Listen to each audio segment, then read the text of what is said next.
हरि ओम। तो कुछ समय पहले मैंने जब महाभारत वीडियो बनाना तो स्टार्ट नहीं किया था, शुरू नहीं किया था, लेकिन जब महाभारत वगैरह पढ़ना शुरू किया था, घर पे जो है गीता प्रेस की और दूसरी भी अनेक प्रतियां मंगा के रखी हैं। तो कुछ लोगों ने कहा कि बेटा घर पे महाभारत नहीं रखना चाहिए, महाभारत रखने से महाभारत होता है। अब ये तो बहुत बेतुकी बात है कि महाभारत रखने से महाभारत होगा। महाभारत रख के पढ़ने से महाभारत नहीं होगा, यह तो कहा जा सकता है। क्यों? क्योंकि महाभारत 1 लाख श्लोकों का एक बहुत महान ग्रंथ है। इसको जो पढ़ते हैं समझेंगे, इसमें एक एक कितनी अच्छी जो है सांस्कृतिक बातें, समाज कैसा होना चाहिए, राजा को कैसा होना चाहिए, पुत्र को कैसा होना चाहिए, किसने क्या सही किया, किसने क्या गलत किया, गलत करने का क्या परिणाम मिला, यह सब तो सीखने की बात है ना। यह सब सीखने की बात है। और 1 लाख श्लोकों का यह ग्रंथ, इसको कि जो है हमारे ऋषि मुनि ने लिखा है, बताया, उसमें कथाएं बताई हैं। भगवान श्री कृष्ण भगवान श्री कृष्ण की गीता महाभारत में ही है ना। हाँ? सहस्र नाम हम पढ़ते हैं भगवान विष्णु का, शुक्लांबरधरम विष्णु शशिवर्णम, इसी में ऐसे आता है ना, यहीं से तो हम पढ़ते हैं भीष्म पितामह की कथाएं। हाँ? अनेक और भी उस समय के जो राजा वगैरह हुए उनकी कथा। ये हमको झूठा पढ़ाया गया, बताया गया कि महाभारत और अन्य दूसरी किताबें जैसे गरुड़ पुराण रखने से बुरा होता है। बुरा नहीं होता है, हमको अपने धर्म से, अपने कर्तव्य से हटाने के लिए, उससे विमुख करने के लिए ऐसी बातें, ऐसी भ्रांतियां फैला दी गई। हमें ऐसी बातें जो है, महाभारत जो धारावाहिक आता था दूरदर्शन पर, उसको आप सुनिए, कितना आनंद आता है। एक एक डायलॉग उसका जो है वह सुन के जो है, एक सिर्फ कथा के जैसा नहीं है कि सिर्फ कथा हो गई, धृतराष्ट्र के पुत्रों ने गलत किया और जाके उनको मार दिया, ऐसा नहीं है कथा। उसके एक एक वाक्य में जो है हमें हमारी सांस्कृतिक धरोहर, विचार, और सुंदर विचार, विचार भी नहीं, सुंदर विचारों का ज्ञान होता है।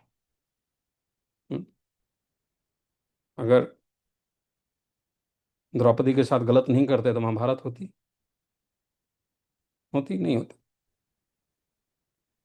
धृतराष्ट्र जो है, उनको अगर समझ में आ जाती समय पर रहते बातें, इतने सारे अध्याय हैं जिसमें सिर्फ उनको ये बताया जा रहा है कि राजा को कैसा होना चाहिए और क्या करने से जो है युद्ध से जो है छूटा जा सकता है, बचा जा सकता है। कृष्ण भगवान स्वयं गए कि दे दो मुझको 5 ग्राम, रखो अपनी धरती तमाम, हम उसी में रह के खाएंगे। 5 गांव नहीं दे सके। और ये सारी बातें आज के हमारे समाज में बहुत ही रेलेवेंट है। रेलेवेंट इसलिए है कि जहाँ हो सके वहाँ पे युद्ध से हमको बचना चाहिए। आज ही इतना सब युद्ध हो रहा है हर जगह। राजा तो युद्ध करा देते हैं, जाति तो हमारी जनता है ना, गरीब लोग मरते हैं। तो इस प्रकार की बहुत सारी बातें हैं। तो और यही नहीं, महाभारत में स्वयं महाभारत पढ़ने का महात्म्य बताया गया है। तो वही महात्म्य जो है अभी मैं आपको पढ़ के सुनाऊंगा कि इसका महात्म्य क्या है। और अगर महाभारत रखने से और पढ़ने से बुरा होने वाला होता तो इतनी महिमा वाली पुस्तक, इतना बड़ा ग्रंथ, 1 लाख का ग्रंथ, 1 लाख श्लोकों का ग्रंथ लिख के दिखा दीजिए आज के जमाने में। और ऐसा भी नहीं कि बहुत उत्तम श्रेणी की कविताएं लिखी हैं। रचना जो है, जिन्होंने भी लिखा, हमारे पूर्वजों ने लिखा, बहुत अच्छा लिखा है। वह जो है, आज अगर मैं जब एक पेपर लिखने जाता हूँ तो मुझे आराम से 1 डेढ़ साल लग जाता है। 3 पेज का, 4 पेज का, 6 पेज का एक पेपर होता है। जल्दी से जल्दी लिखेंगे तो भी जो है उसमें कम से कम तो 6 महीने, और प्रकाशित होते होते जो है तो भी जो 1 डेढ़ साल लग जाता है। और उस जमाने में हमारे इस पे तो एक पीएचडी नहीं, कितनी हजारों पीएचडियां हैं जो है एक महाभारत में एक। तो हमारे रचनाएं तो बहुत महान है, उसको पढ़ना चाहिए ना। पढ़ेंगे समझेंगे तभी तो हमें ज्ञान मिलेगा और समझ में आएगा कि हम कैसा आचरण करें। ये बहुत आवश्यक है। अब मैं वो महाभारत के महात्म्य को पढ़ के सुनाऊंगा। यह जो है महाभारत में जो पहला खंड है उसके द्विशिष्टतमो अध्याय, द्विशिष्टतमो अध्याय में आता है जिसमें महाभारत की महत्ता है। ये महत्ता तो पहले भी मैंने जो है दूसरे अध्याय में, जो शुरुआत के अध्याय थे उनमें भी आई थी। पर यह जो है पूरा अध्याय जो है वो, यह जो है 62वां अध्याय है। तो इसमें जन्मेजय बोलते हैं, पूछते हैं कि कथितं वै समासेन त्वया सर्वं द्विजोत्तम महाभारताख्यानं करुणां चरितं महत् कथां त्वनद चित्रार्थां कथयस्व तपोधन विस्तरश्रवणे जातं कौतूहलमतीव मे स भवान् विस्तरेणां पुनरख्यातुमर्हति नहि तृप्यामि पूर्वेषां शृण्वानश्चरितं महत् न तत्कारणम् अल्पं वै धर्मज्ञा यत्र पाण्डवाः अवज्ञान अवध्यान सर्वशो जघ्नु प्रशस्यन्ते च मानवैः किमर्थं ते नरव्याघ्रा शक्ताः सन्तो हिनानगसः प्रयुज्यमानान् संक्लेशान् शान्तवन्तो दुरात्मनां कथं नागा युतप्राणो बाहुशाली वृकोदरः परिक्लिश्यन्नपि क्रोधं धृतवान् वै द्विजोत्तम कथं सा द्रौपदी कृष्णा क्लिश्यमाना दुरात्मभिः शक्ता सती धार्तराष्ट्रान् नादहत् क्रोधचक्षुषा कथं व्यसनिनं द्यूते पार्थौ माद्रीसुतौ तदा अन्वयुस्ते नरव्याघ्रा पाद्यमाना दुरात्मभिः कथं धर्मभृतां श्रेष्ठ सुतो धर्मस्य धर्मवेत् अनर्हः परमं क्लेशं सोढवान् स युधिष्ठिरः कथं च बहुलाः सेना पांडव कृष्ण सारथी अस्यनेको नयत् सर्वा पितृलोकं धनंजय एदताक्षव मे सर्वं यथा वृक्तं तपोधनः यद् यच् कृतवन्नस्त्रे तत्र तत्र महारथा। तो यहाँ पे जन्मेजय जी जो हैं वो पूछते हैं कि आप मुझे कथा बताइए, कौन सी कथा? तो द्विजश्रेष्ठ, आपने कुरुवंशियों के चरित्र रूप महान महाभारत नामक संपूर्ण इतिहास का बहुत संक्षेप में वर्णन किया है, पहले बताया इसके पहले के अध्याय में। निष्पाप तपोधन, अब उस विचित्र अर्थ वाली कथा को विस्तार के साथ कहिए, क्योंकि उसे विस्तार पूर्वक सुनने के लिए मेरे मन में बड़ा कौतूहल है। कथां त्वनथ चित्रार्थां कथयस्व तपोधन विस्तर श्रवणे जातम कौतूहलमतीव में। विप्रवर, आप पुनः पूरे विस्तार के साथ यह कथा सुनावें। मैं अपने पूर्वजों के इस महान चरित्र को सुनते सुनते तृप्त नहीं हो रहा हूँ। स भवान विस्तरेणाम पुनरख्यातुमर्हति नहीं तृप्यामि पूर्वेशाम शृण्वानश्चरितं महत्। तो खुद से जो है स्वयं जो है वो सुनने की इच्छा रखते हैं महाभारत की कथा। ठीक है, वे अपने पूर्वजों के इस महान चरित्र को सुनना चाहते हैं। न तत् कारणमल्पम वै धर्मज्ञ यत्र पांडवा अवज्ञान सर्वशो जगनु प्रशस्यन्ते च मानवैः। सब मनुष्यों द्वारा जिनकी प्रशंसा की जाती है, उन धर्मज्ञ पांडवों ने जो युद्ध भूमि में समस्त अवध्य सैनिकों का भी वध किया था, इसका कोई छोटा या साधारण कारण तो नहीं हो सकता। नरश्रेष्ठ पांडव शक्तिशाली और निपराध थे, तो भी उन्हें दुर्वात्मा कौरवों के दिए हुए महान क्लेशों को चुपचाप सहन करना पड़ा। उन्होंने कैसे किया? किमर्थम ते नरव्याघ्राः शक्ताः सन्तो नागसः प्रयुज्यमानान् संक्लेशान् शान्तवन्तो दुरात्मनाम् कथम नागात युत प्राणो बाहुशाली वृकोदरा द्विजोत्तम द्विजों में उत्तम द्विजोत्तम अपनी विशाल भुजाओं से सुशोभित होने वाले भीमसेन में तो 10,000 हाथियों का बल था। फिर उन्होंने क्लेश उठाते हुए भी क्रोध को किस लिए रोक रखा था? तो इसमें अपने क्रोध को रोक रखने की क्षमता के बारे में बताया जा रहा है कि कथम नागा युत प्राणो बहुशाली वृकोदरा परिक्लिश्यन्नपि क्रोधम धृतवान वै द्विजोत्तम। धृतवान बने द्रुपद कुमारी कृष्णा, द्रौपदी का दूसरा नाम है कृष्णा, कृष्ण भगवान है और कृष्णा द्रौपदी। तो द्रुपद कुमारी कृष्णा भी सब कुछ करने में समर्थ सती साध्वी देवी थी। धृतराष्ट्र के दुरात्मा पुत्रों द्वारा सताई जाने पर भी उन्होंने अपनी क्रोधपूर्ण दृष्टि से उन सबको जलाकर भस्म क्यों नहीं कर दिया? कथम सा द्रौपदी कृष्णा क्लिश्य माना दुरात्मभिः शक्ता सती धृतराष्ट्रान् नादहत क्रोध चक्षुषा। फिर कुंती के दोनों पुत्र भीमसेन और अर्जुन तथा माद्री नंदन नकुल और सहदेव भी उस समय दुष्ट कौरवों द्वारा अकारण सताए गए थे। उन चारों भाइयों ने जुए के दुर्व्यसन में फंसे हुए राजा युधिष्ठिर का साथ क्यों दिया? इतना अच्छा प्रश्न है कि उनका साथ क्यों दिया। कथम व्यसनीनम द्यूते पार्थौ पार्थौ माद्री सुतौ तथा तदा अन्वयुस्ते नर व्याघ्रा बाध्यमाना दुरात्मा भी। फिर धर्मात्माओं में श्रेष्ठ धर्मपुत्र युधिष्ठिर धर्म के ज्ञाता थे, महान क्लेश में पढ़ने योग्य कथापि नहीं थे, तो भी उन्होंने वह सब कैसे सहन कर लिया? कथम धर्म भृताम श्रेष्ठ सुतो धर्मस्य धर्मवेत् अनर्हः परमं क्लेशम सोढ़वान स युधिष्ठिरः। भगवान श्री कृष्ण जिनके सारथी थे, उन पांडु नंदन अर्जुन ने अकेले ही बाणों की वर्षा करके समस्त सेनाओं को, इनकी संख्या बहुत बड़ी थी, किस प्रकार यमलोक पहुंचा दिया। कथम च बहुलाः सेना पांडव कृष्ण सारथी अस्य नेको नेत सर्वाः पितृलोकम धनंजय। फिर तपोधन, यह सब वृत्तांत आप ठीक ठीक मुझे बताइए। उन महारथी वीरों ने विभिन्न स्थानों और अवसरों में जो जो कर्म किए वह सब मुझे बताइए।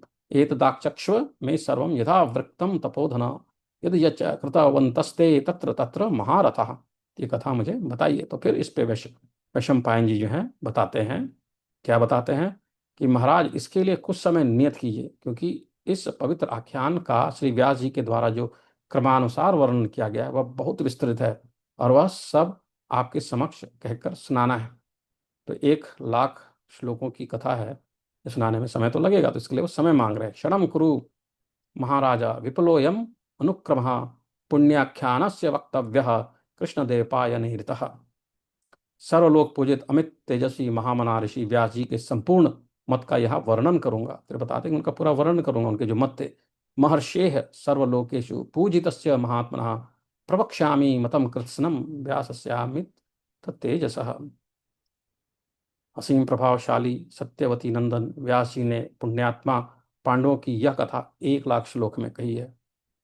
इदम शत सहस्रम ही इदम शत सहस्रम ही श्लोकानाम पुण्य कर्मणाम सत्यवत्यात्मजयनेह व्याख्याताम मितोजसा।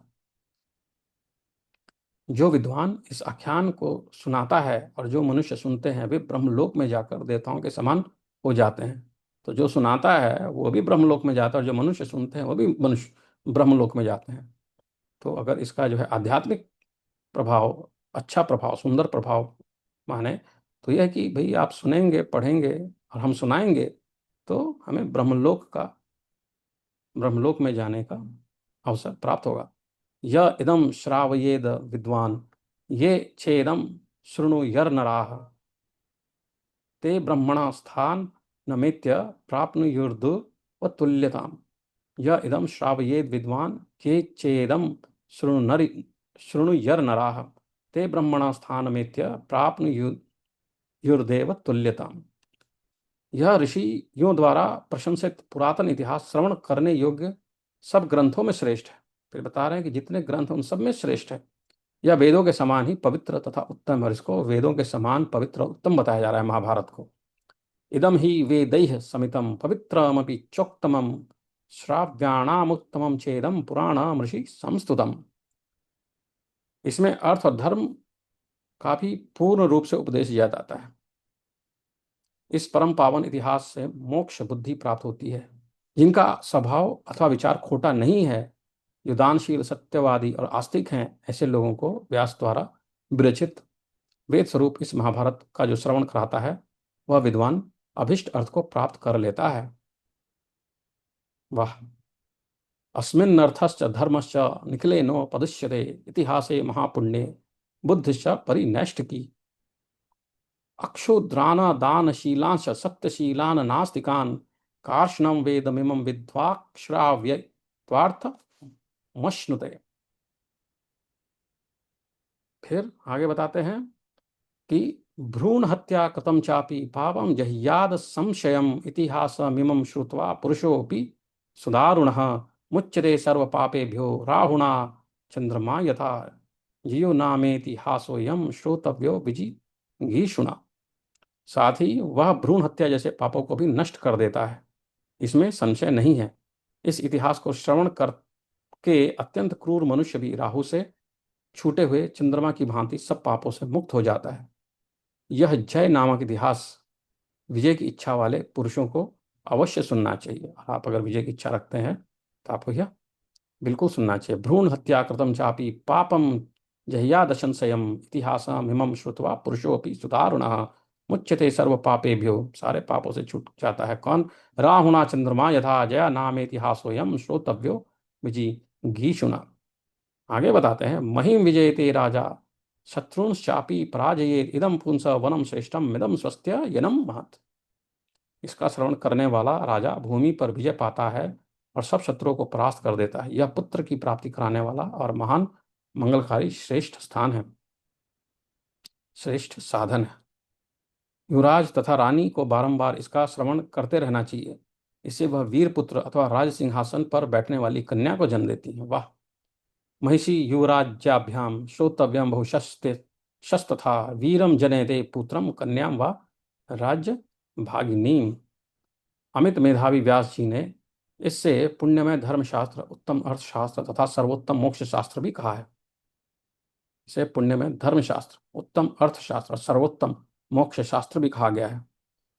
धर्मशास्त्रमिदं पुण्यम अर्थशास्त्रमिदं परम मोक्षशास्त्रमिदं प्रोक्तम व्यासेनामित बुद्धिना संप्रत्याचक्षते चेदम तथा श्रोष्यन्ति चापरे पुत्रा शुश्रुवः सन्ति प्रेष्याश्च प्रिय कारिणाम। जो वर्तमान काल में इसका पाठ करते हैं तथा जो भविष्य में इसे सुनेंगे, उनके पुत्र सेवापरायण और सेवक स्वामी का प्रिय करने वाले होंगे। जो मनुष्य इस महाभारत को सुनता है वह शरीर वाणी और मन के द्वारा किए हुए संपूर्ण पापों को त्याग देता है। तो महाभारत तो सुनना चाहिए, पढ़ना चाहिए। शरीरेण कृतं पापम वाचा च मनसैव च सर्वं संत्यजति क्षिप्रम य इदं शृणु यान्नरः। फिर जो दूसरों के दोष न देखने वाले भरतवंशियों के महान जन्म वृत्तांत रूप महाभारत का श्रवण करते हैं, उन्हें इस लोक में भी रोग व्याधि का भय नहीं होता, फिर परलोक में तो हो ही कैसे सकता है। भरतानाम महज्जन्म शृण्वत्ता मनस्सूयताम नास्ति व्याधि भयम तेषाम परलोक भयम कुतः।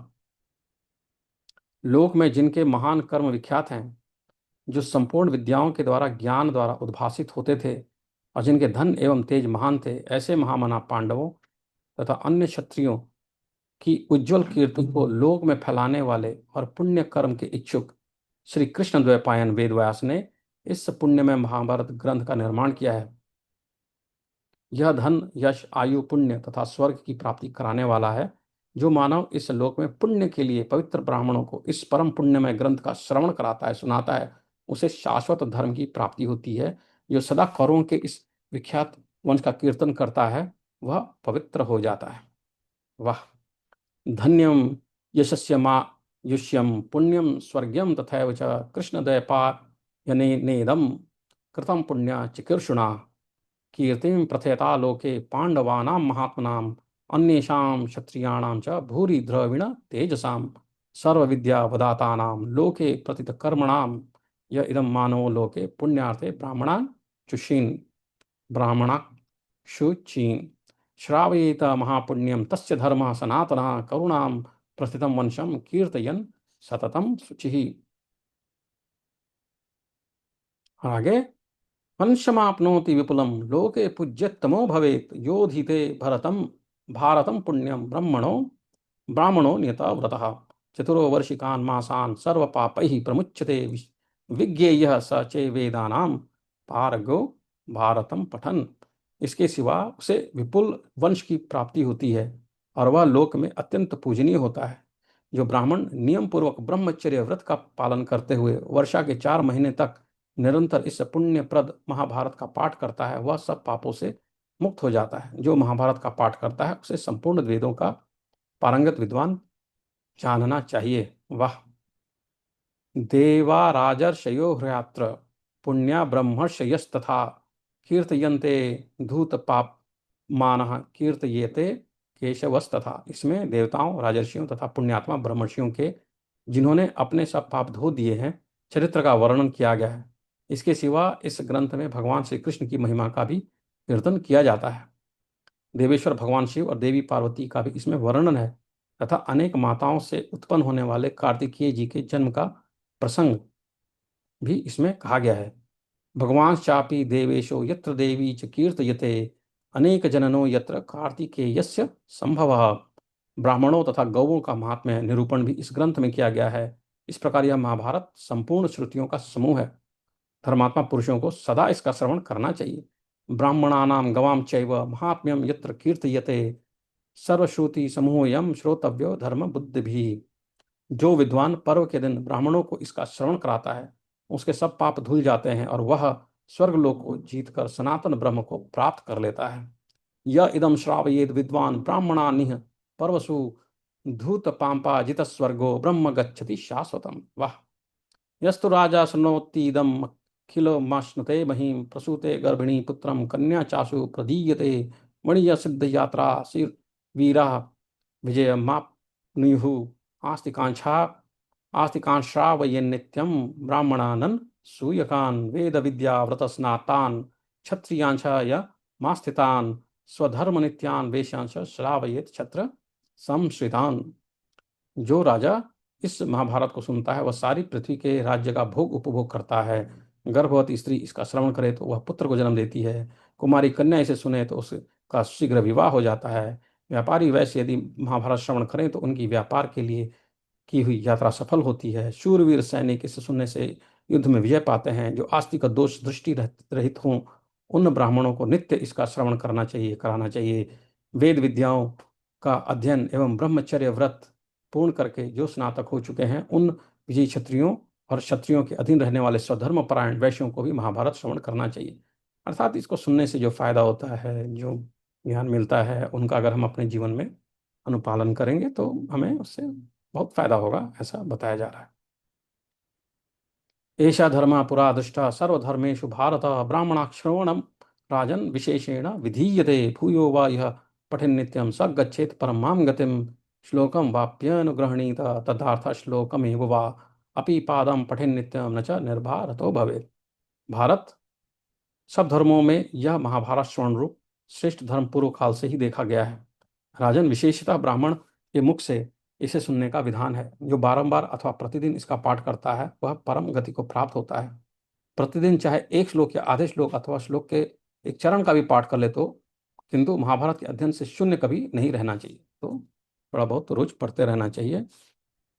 यह नैकाश्रयं जन्म राजर्षीणां महात्मनां यह मंत्र पदम युक्तम धर्मम चानेक दर्शनम यह युद्धानि चित्राणि राज्ञां वृद्धिर्हिव च ऋषीणां च कथास्तात इह गंधर्व रक्षसां यह तत्तत् समासाद्य विहितो वाक्य विस्तरः तीर्थानां नाम पुण्यानां देशानां चेह कीर्तनम वनानां पर्वतानां च नदीनां सागरस्य च।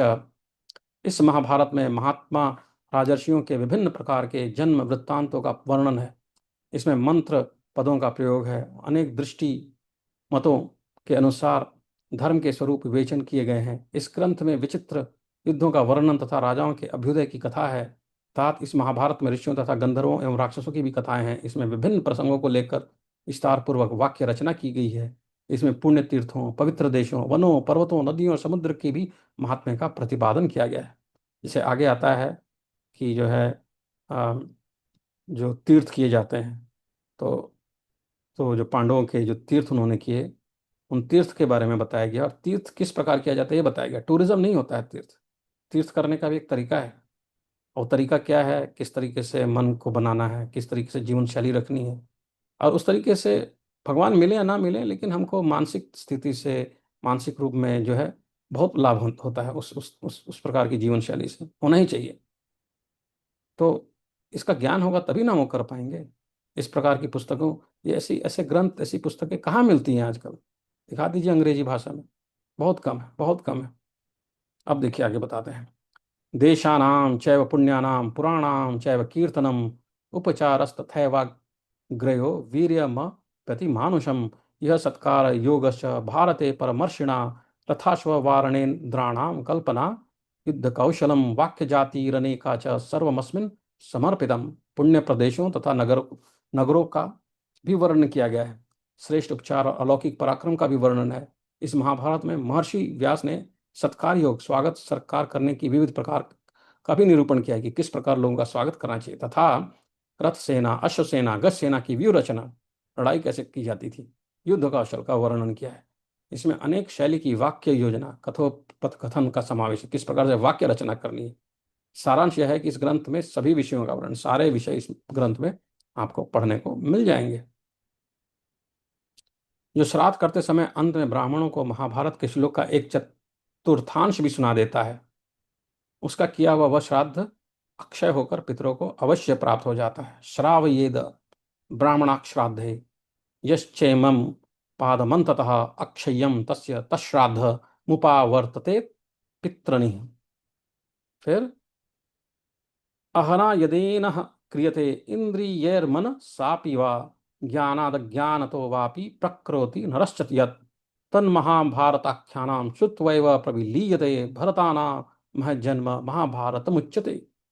दिन में इंद्रियों तथा मन द्वारा जो पाप बन जाता है अथवा मनुष्य जानकर या अनजान में जो पाप कर बैठता है वह सब महाभारत की कथा सुनते ही नष्ट हो जाता है। इसमें भरतवंशियों के महान जन्म वृत्तांत का वर्णन है, इसलिए इसको महाभारत कहते हैं।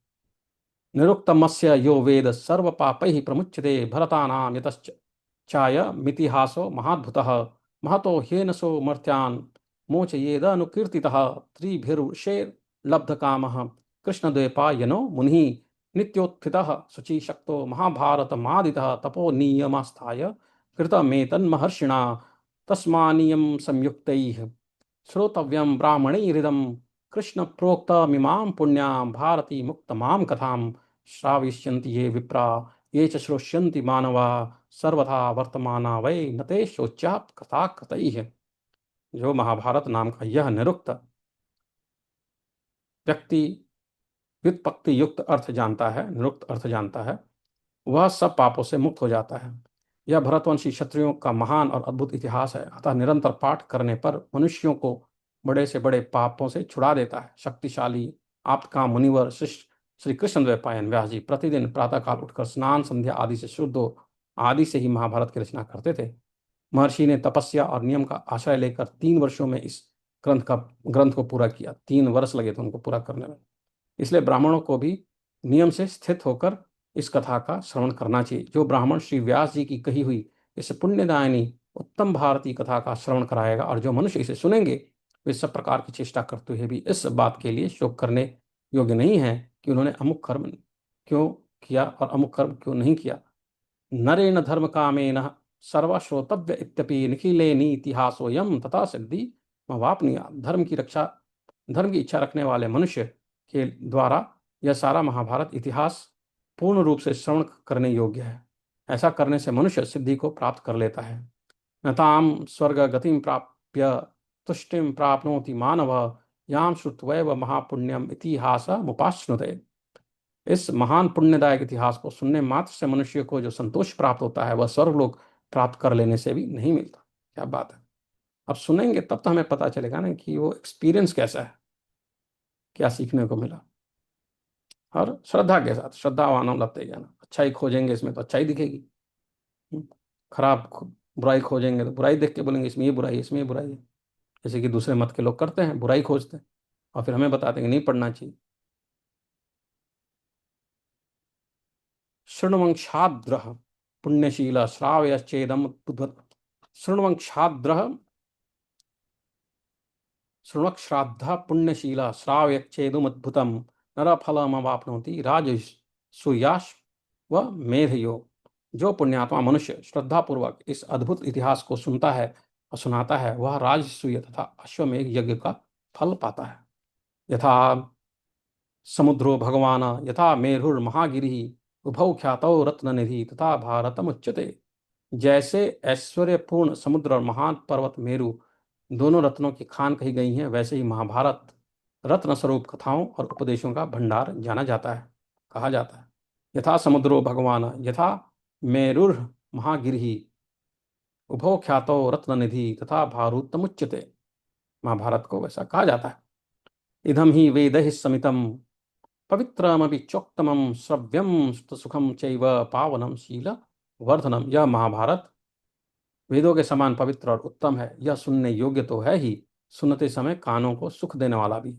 इसके श्रवण अंतःकरण पवित्र हो जाता है। इसको सुनने से अंतःकरण पवित्र हो जाता है और उत्तम शील स्वभाव की वृद्धि होती है।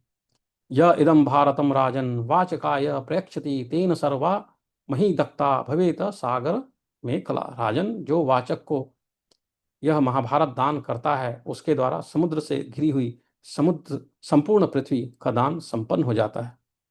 परीक्षित कथाम दिव्याम पुण्याय विजयाय च कथय मानाम मया कृष्णाम शृणु हर्ष करीमिमा।